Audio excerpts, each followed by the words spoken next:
discussion on quantitative comparison. Quantitative comparison. So, quantitative comparison means growth comparisons. Growth comparisons. See, quantitative comparison between the growth of living systems can be made in two ways.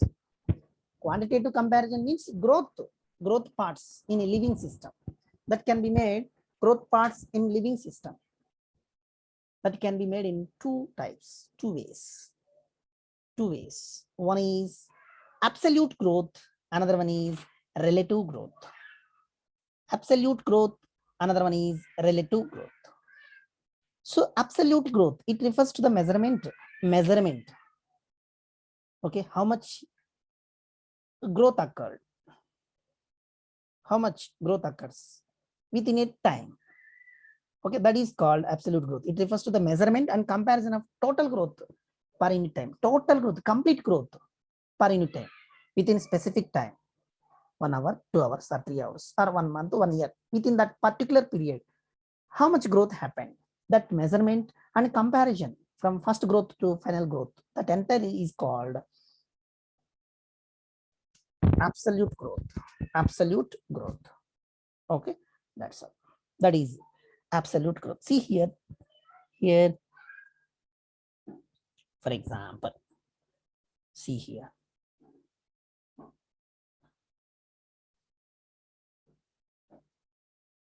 Okay, the complete growth, total growth per unit time, that is referred as absolute growth. See,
okay, ma'am. Yes, it refers to measurement and comparison of total growth. See here, if you will see here, it is a leaf. It is leaf. Here, the leaf growth occurs. Leaf growth occurs.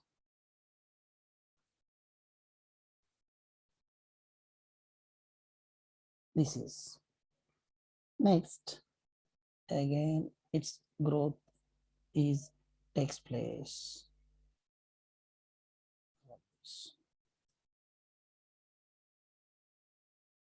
See, this growth is called absolute growth. Absolute growth. This growth is called initial growth. This is initial growth. Okay, so it refers to the measurement from here to here, measurement and comparison from the initial growth and final growth comparison. Comparison of total growth per unit time, that is called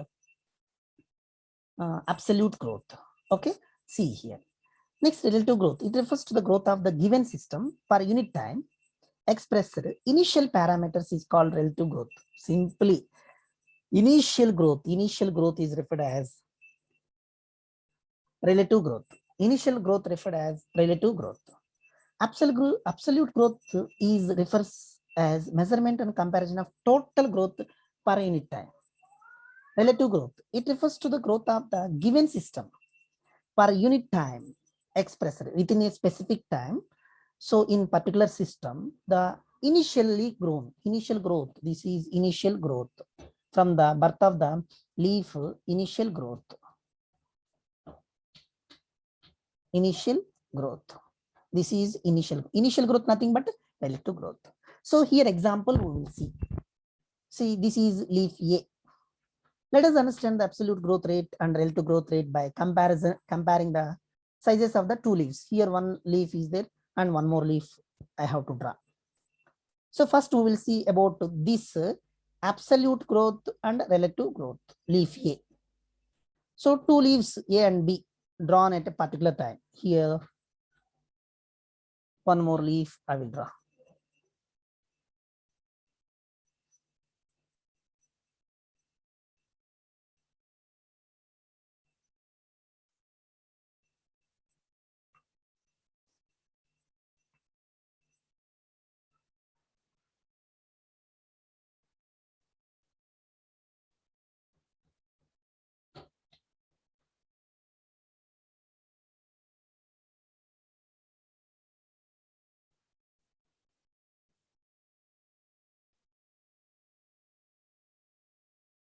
This is leaf B.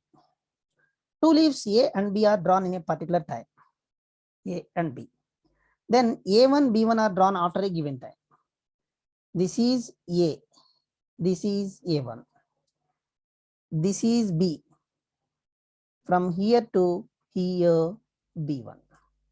Okay, so A and B are drawn at a particular time, one particular time. And then A1, B1 are drawn after a given time. Okay, A1 and B1 given after some time. Okay, so A and B is equal to area of leaves at a particular time. A, this is area of leaves at a particular time. This is area of leaves at a particular time. Leaf A increased from 5 centimeter squares to 10 centimeter. Leaf A 5 centimeter square. It's 5 centimeter square to, it is 5 centimeter square to its surface is 10 centimeter square is increased. Okay, in a given time,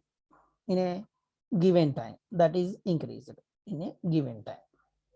Next, leaf B 50 to 55 centimeter square. Leaf B 50 centimeter square is increased. Here B1 increased 55 centimeter square is increased 55 centimeter. So that 5 centimeter square in a given time. In a given time, leaf A 5 centimeters, leaf B 5 centimeters grow. So here, hence both the leaves A and B increased their area by 5 centimeter square, increased from initial size to final size, increased 5 centimeters. Here also from initial to final 5 centimeter square in a given time. This is called absolute growth. Okay, the leaf surface which is grown from initial to final, this is called absolute growth. In both the cases, the growth period is, the growth is 5 centimeter square. Okay, 5 centimeter square. See here, that's all. In both the cases, it's increased 5 centimeter square. Absolute growth in A leaf and B leaf, how much grown? 5 centimeters square is increased. Now we have to see relative growth rate of A leaf and B leaf. So relative growth rate means what? Initial growth, initial parameters. Initial growth, see 5 centimeter square, 5 centimeter square. Initial relative growth rate A is equal to final growth by initial growth. Final growth is 5 centimeter square. Here 5 centimeter square is increased. Initial growth is 5 centimeter square. So here formula, final growth by initial growth into 100. So here 5 by 5 into 100 is equal to 100%. So the relative growth of A leaf is 100%. So relative growth of B leaf, if you will see, final growth is 5. Final growth, how much increased? 5. Initial growth, how? 50 into 100. Then it becomes 10%. Okay. So relative growth of leaf A is more than B leaf. Okay. That's all. This is called quantitative comparison, growth comparisons. Okay. See here, relative growth A leaf is 100%. B leaf is 10%. In between these two, which one is great? 100% is greater. So relative growth rate of A leaf is more. This is called quantitative comparison. Absolute growth is in both the cases same, but the initial growth in both the cases is different. So A leaf 100% grown, B leaf 10% only grown. This is called quantitative comparisons. Next topic, differentiation, dedifferentiation, and redifferentiation. So many times we are discussing this topic. See, during growth and development in a plant, the cells may undergo the following process. Every cell undergoes differentiation, dedifferentiation, and again redifferentiation. First of all, let us see differentiation. The cells are derived from the root apical. See, everybody knows that from the cells are formed from the root apical meristem, shoot apical meristem. This is shoot apical meristem, root apical meristem, shoot apical meristem, shoot. It is apical meristem. From these two regions, cells are formed. And cambium differentiated and matured to perform specific function. See, this is in between the vascular bundles, in between the xylem and phloem. There is a cambium is present. This cambium is differentiated and cambium differentiated and matured to perform specific functions. Okay, that's all. So this act leading maturation is termed as differentiation. Okay, so for example, to form tracheary elements in xylem. Okay, that's all. See, differentiation means whether it is in vascular bundles or root apical meristem, shoot apical meristem, continuously cells are formed. Those cells are differentiated to form other parts. Yesterday in arithmetic growth, I said, when I said arithmetic growth, at that time I said, so one cell is differentiated and gives two cells. In these two cells, one cell is differentiated to form specific cells. That's maybe sclerenchyma, parenchyma, collenchyma, xylem, phloem, etc. So it is again divided and gives two cells. Then it is already one, two cells are, this is again divides and gives two cells. Two cells. These two cells, this is differentiated and again gives two cells and so on like that. This is called differentiation. This differentiation process even in our body also happens when we have formed in mother's womb. Okay, so zygote undergoes differentiated and forms three layers: ectoderm, endoderm, mesoderm. Ectoderm layer differentiated and forms some parts. Endoderm, mesoderm layers differentiated and forms some organs. So those three layers differentiated and forms all the body organs. Then fully formed baby is formed. So after formation of baby, all the parts are grown. Like that, even in plants also happens. That is called differentiation. Okay, that's a dedifferentiation. The living differentiated cells have lost the capacity to divide. See here, one cell became two cells. From this one cell, two cells are formed. In this one, this cell lost the capacity to divide. This one cell only divide. This cell does not divide. It lost the capacity to divide. See, the cells are derived from the root apical.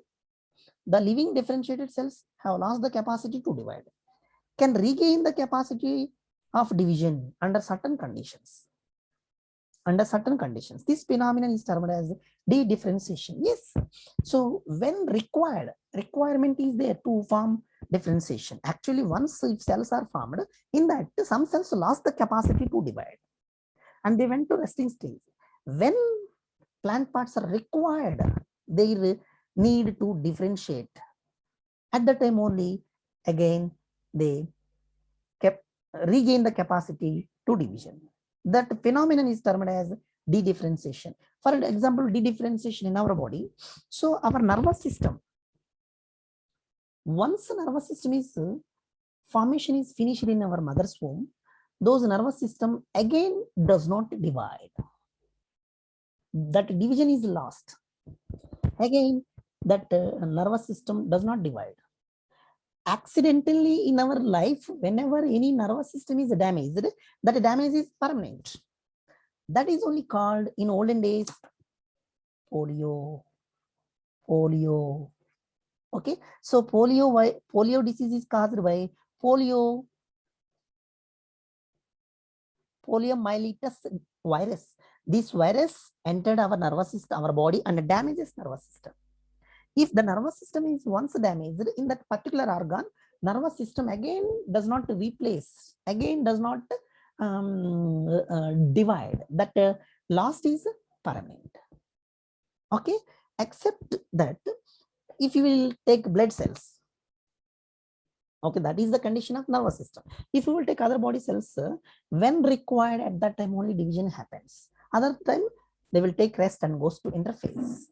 Like that, even plants also, the living differentiated cells have lost the capacity to divide. When required at that time, again those lost lost the capacity to division, that division again regained to divide. That process is called differentiation. That is common, takes place in the formation of meristems, intervascular chemium, cork chemium from fully differentiated parenchymatic cells. Generally, intervascular chemium, cork chemium, once they will divide and goes to maturation phase, they will lose the capacity to divide. In future, whenever any requirement is there, at that time only, they again starts to divide. That division is called redifferentiation. That is called redifferentiation. Okay, that's all. Next, again here we have to see redifferentiation. Redifferentiation in the process of such such meristems and tissues are able to divide. Such meristems and tissues are able to divide. Meristems means what? Prototypical meristem, shoot apical meristem, lateral meristems, and tissues are able to divide and produce new cells. Okay, so it is meristematic tissue produced, are able to divide and produce cells. Those cells once again lost the capacity to divide. Whatever the maybe the cells are formed, those cells lost the capacity to divide. But after losing, all the cells are matured to perform specific functions.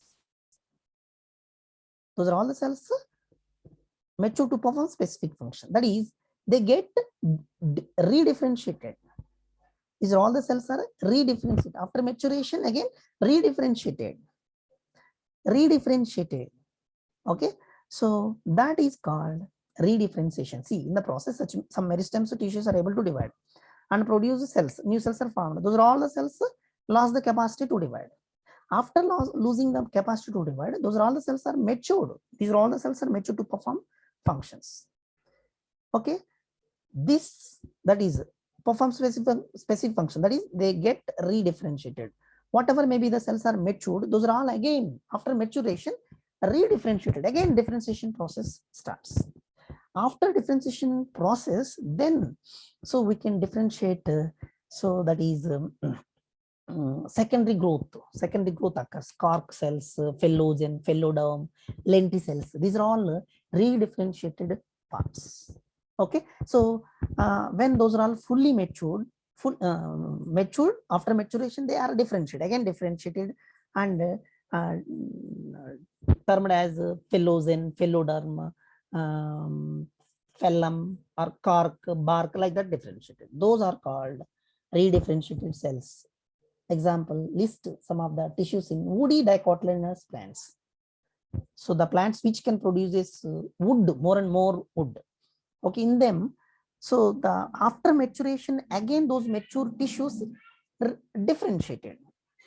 Again, second time differentiating. So that is called redifferentiated. Redifferentiated. Okay, ma, that is redifferentiation. That's all.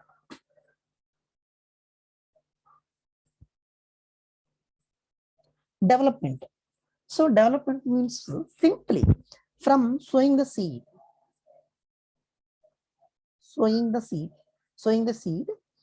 until harvesting, cut. In between, the plant or seed shows a number of changes. Those are all changes are called development. All changes that can occur, that can go through during its life cycle, from germination of seed to senescence, means final stage. Final stage means what? Here two stages. When we will cut, that is final stage. Our plant itself goes to senescence. In between these stages, whatever the plant shows, those are all the changes are called development. Okay, so what are the changes it takes place? See, here I will show. First, meristematic cell. What here? Meristematic cell. in the seed meristematic cell first. Next, that undergoes plasmatic growth. Next, plasmatic growth. After finishing plasmatic growth, protoplasm formation, plasmatic growth. What happened here? Differentiation. After differentiation, what happened? Expansion. After expansion, what happened? Maturation. After maturation, what happened? Those are all the cells, mature cells. After maturation, what happened? Senescence. After senescence, what happened? Death. From meristematic cell, that means what? Seed initially germinated and starts meristematic cell differentiation, meristematic cells division. So from this stage until death, in between there are number of cyclic changes. These are all the cyclic changes are called development. This is the definition of development. Okay, that's all. Next, plasticity. I said plasticity. See, plants follow different pathways in response to the environment or phases of life to form different kinds of structures. This ability is called plasticity. Okay, so very simple definition. It is important definition. Plants follow different pathways, different kinds of pathways in response to the environmental changes. See, plant when germinated initially it gives 2 leaves. Those 2 leaves size one type of a size. When the same plant reaches to after 1 month, those leaves are different. When the same plant reaches to mature stage, final stage, those leaves are different. That kind of changes are called plasticity. Example, heterophyly in cotton, coriander, and larkspur. Okay, in textbook given. Okay, so for example, you take coriander leaf. We have taken coriander seeds. Today we germinated. After 3 days, it was germinated and given some initial plant, initial leaflets. Those leaf shape is different. When the same plant reaches to middle stage, those leaves are different. When it is harvesting time, those leaf parts are different. Why that particular plant is showing different structures? To tolerate environmental changes. To tolerate environmental changes, forms different kinds of structures. Okay, this is called plasticity. Example this, in such plants, the leaves of the juvenile plant are different in shape from those in mature plant. Juvenile, initial stage. That only I said, initial stage. Where, what is the need to go there?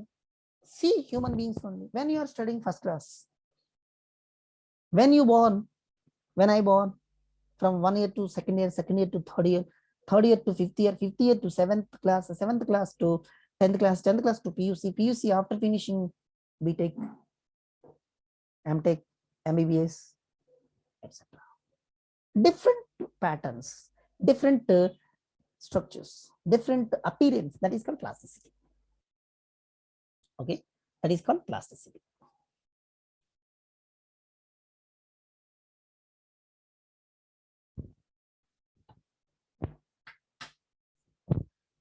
Okay, that's it.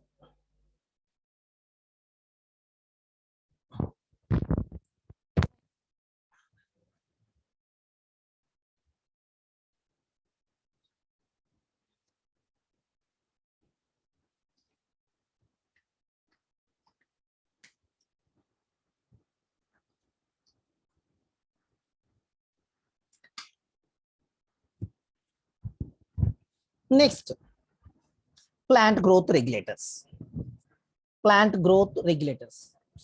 See, plant growth regulators are variously described as plant growth substances. So those are called plant hormones. Plant hormones are phytohormones in literature. Plant hormones, plant growth regulators, phytohormones, different names are there. Plant growth regulators can be broadly divided into 2 groups based on their functions in the living plant body. Okay, one group of plant growth regulators involved in growth promoting activities, growth inducing activities such as Cell division, it is related to growth. Cell enlargement, cells, like this way cells are formed. These are cells enlargement. Pattern formation. Pattern formation means cell shape, leaf shape, tissue shape, like that. Tropic growth. Tropic growth, flowering. Tropical growth, flowering. Tropical means what? Hot climatic conditions, growth is different. Flowering pattern, seed formation, like this. Like this way, plant growth regulators promotes various kinds of activities in plant. So these plant growth regulators are also called plant growth hormones. Those are auxins, gibberellins, cytokines. Among those, first one we will see plant growth regulators. See, auxins, a natural auxin. The term auxin usually refers to a chemical compound. That chemical compound is called indole acetic acid, which is the major auxin. In addition to this, there are at least 3 or more natural auxins also isolated from the plants. So the main growth promoting hormone, that is auxins. So the auxin locations where the auxins are synthesized occurred. So in plants, auxins are synthesized in meristematic and enlarging tissues. Meristematic and enlarging tissues, auxins are synthesized. Okay, auxins are synthesized. So the effect of auxins affect the plant growth in many ways. Auxins affect the plant growth in many ways. What are those ways? See, first one, auxins affect the plant growth in many ways. Indole acetic acid. So auxin is also called indole acetic acid. Already here we said that term auxin usually refers to a chemical compound indole acetic acid. Okay, which is a major auxin. So indole acetic acid promotes growth, induces growth and elongation of stems. So like this way, elongation of stem, root and enlargement of many fruits. The fruit size is increased due to indole acetic acid. So generally auxins are known to loosen the cellulose framework of cell wall, which help in cell enlargement. Many times this point I said. Okay, so here one example I say, I will repeat this is the root. In the root here meristematic tissue is there. These all meristematic tissues. In this meristematic tissue, what was there? So in the meristematic tissues, the new cells are formed. The number of cells are formed. The space is less. New cells population is more, but the space is less. Then what happens? So here new cells are formed. Space is less. At that time, these are all the cells togetherly loosen the cellulose framework of a cell wall. In the cell wall, cellulose. Cell wall is made up of by cellulose, pectin, lignin, hemicellulose. Already we discussed this. So that auxin loosen the cellulose framework of cell wall and helps in cell enlargement. Cell enlargement. This is second point. Auxins promote cell division in vascular chemium, not only in root apical meristem, shoot apical meristem. It also promotes cell division in vascular chemium, xylem, phloem. In between xylem and phloem, what was there? Chemium. This is called chemium. It is present in vascular bundle. Therefore, it is called vascular chemium. The vascular chemium continuously divides, redivides, and forms new cells this side. Here already formed cells are there. Those cells are matured and redifferentiated. Here also phloem cells matured and redifferentiated. And new cells are formed this side. Okay, new cells formed this side, xylem and phloem. It also promotes root initiation. The root initiation, see, root initiation. Today, the seed is germinated. Tomorrow, this is fame. Tomorrow, this is radical. This radical gradually turns to be a root.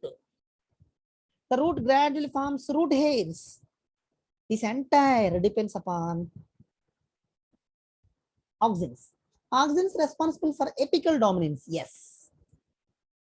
Auxins are responsible for apical dominance. Apical dominance means what? See, it is the stem growing. This system produced number of branches, branches. Due to this, what happened? Here, small branches will not grow. Okay, so due to these large branches, small branches does not grow. At that conditions, if we will cut this part,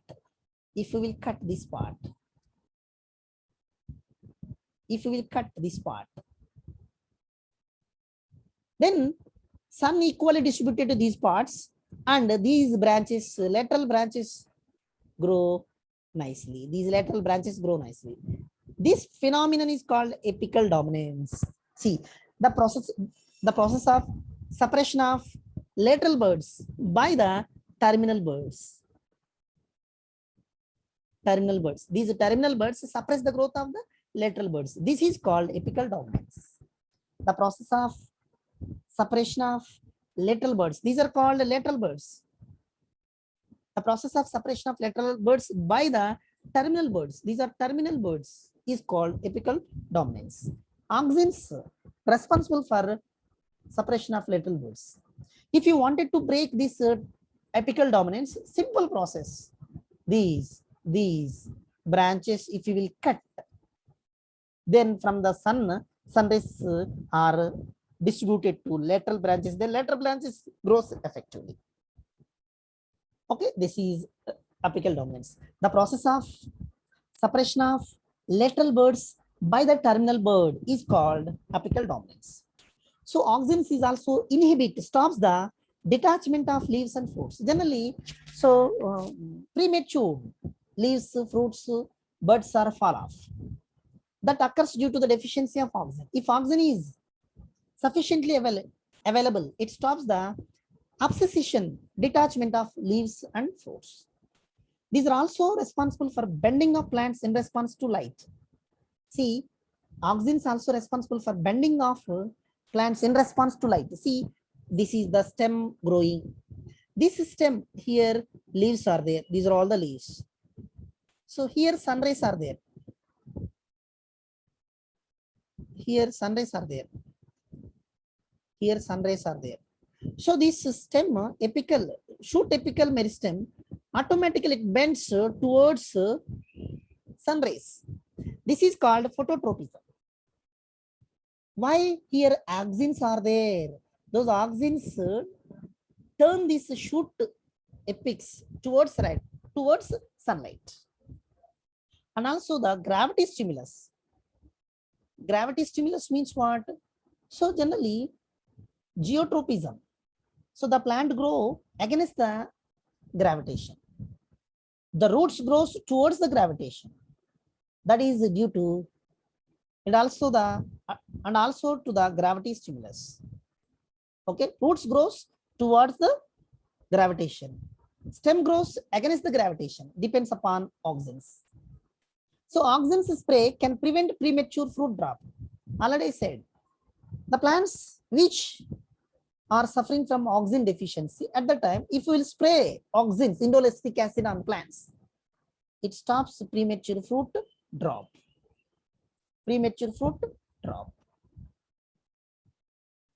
Okay, ma, that's all. Next, artificial auxins.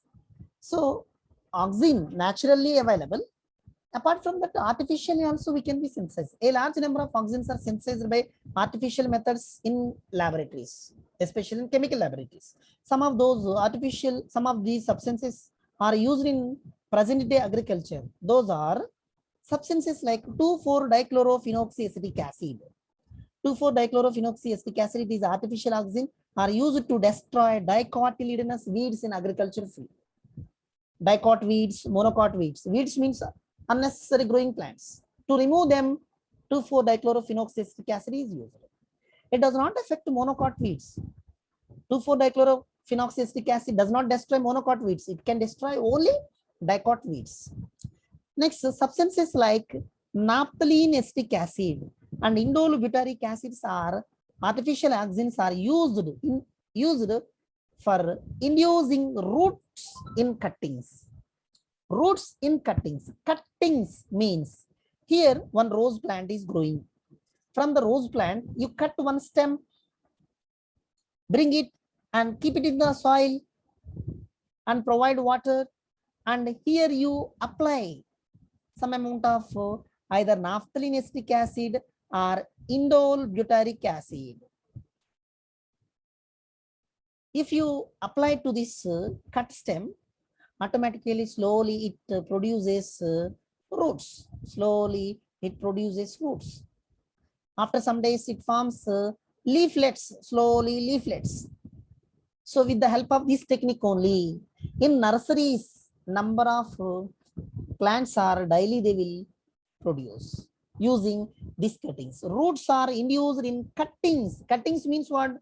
It is a kind of a vegetative propagation. It is a kind of vegetative propagation. Especially, it is used for flowering plants. Marigold, chrysanthemum indicus, jasmine, rose, etc., etc. Hibiscus, like that. Plants, they will use this technique. This is called cuttings. It is a type of vegetative propagation. Vegetative propagation. Vegetative propagation means what? Cutting of plant parts, either stem or root or leaves. The cut part, if you will keep it in the soil, it will germinate and gives and will grow as a new individual plants. Such type of plants are called vegetative plants. That process is called vegetative propagation. In those plants, they will spray indole butyric acid, naphthalene acetic acid.